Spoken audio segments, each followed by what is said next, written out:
শুভেন্দুদা, শুভেন্দুবাবু, আপনি যখন নীতি আয়োগের মিটিং অ্যাটেন্ড করেছেন তখন এই রাজ্যের কিছু সমস্যার কথা আপনি ছুঁয়ে গেছিলেন। আপনার কি মনে হয় যে এই রাজ্যের জন্যে বিশেষ কোনো আর্থিক সহায়তা বা স্পেশাল প্যাকেজের প্রয়োজন রয়েছে?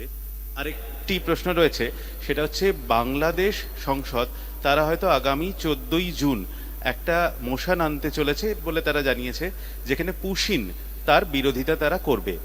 এই পরিস্থিতি পুশিন এখান থেকে যে যাদেরকে আমরা পুশ ব্যাক করছি ওরা পুশিন হিসেবে দেখছে, তো সেটা নিয়ে আপনার কিছু মনে হয় কিনা?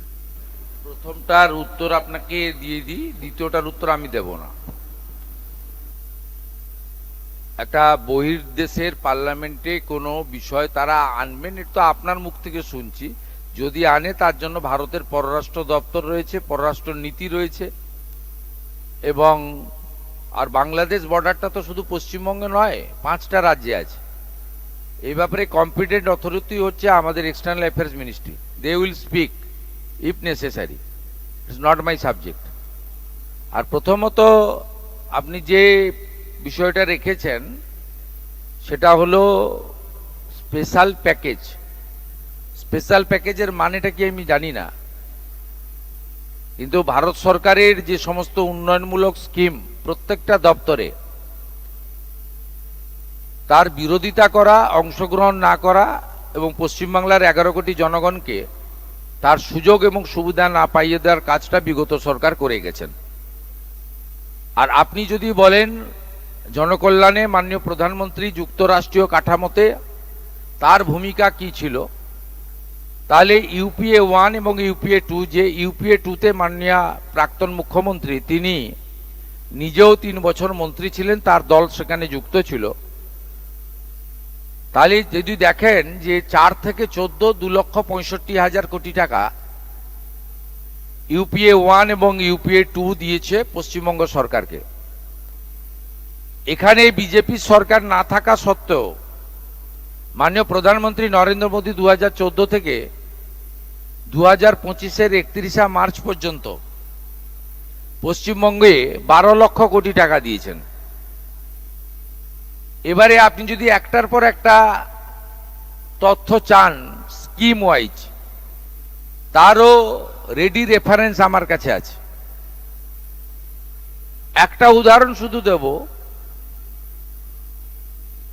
4 থেকে 14 প্রধানমন্ত্রী আবাস যোজনায় বিগত ইউপিএ সরকার গরিব এবং প্রান্তিক মানুষ, অর্থনৈতিক দুর্বল মানুষ, কাঁচা বাড়িতে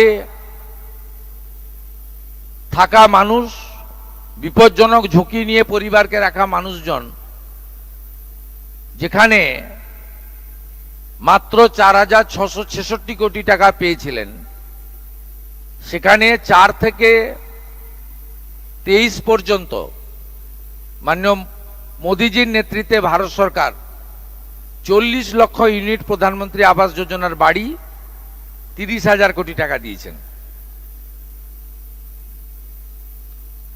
আপনারা অপেক্ষা করুন, দেখতে থাকুন।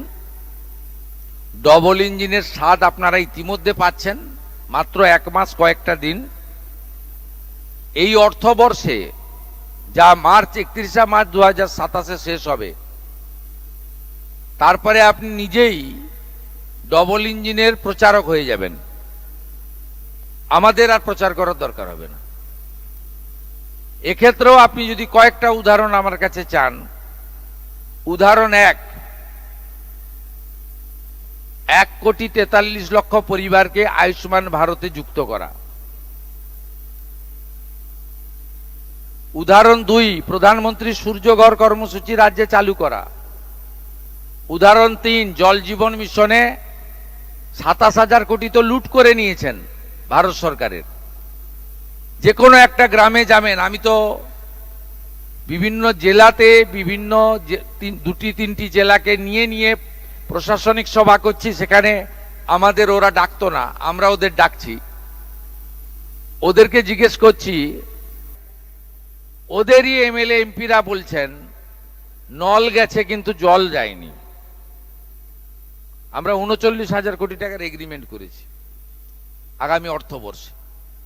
শুধু তাই নয়, মানরেগা এই মাসে শেষ হয়ে যাবে, আপনারা জানেন। এটা তো আগামী 20 দিনের জন্য। আমরা দুদিন আগে চালু করেছি। 700 কোটি টাকা ভারত সরকার আমাদের ট্রান্সফার করে দিয়েছে, স্যাংশন লেটার আমার হাতে দিয়েছে। আমি মাননীয় মন্ত্রী দিলীপ ঘোষের হাতে সেই স্যাংশন লেটার দিয়ে দিয়েছি। এবং যে নতুন স্কিমটি আসছে, 125 দিনের কাজ পাবেন প্রান্তিক মানুষরা, বিকশিত ভারত জি রামজি,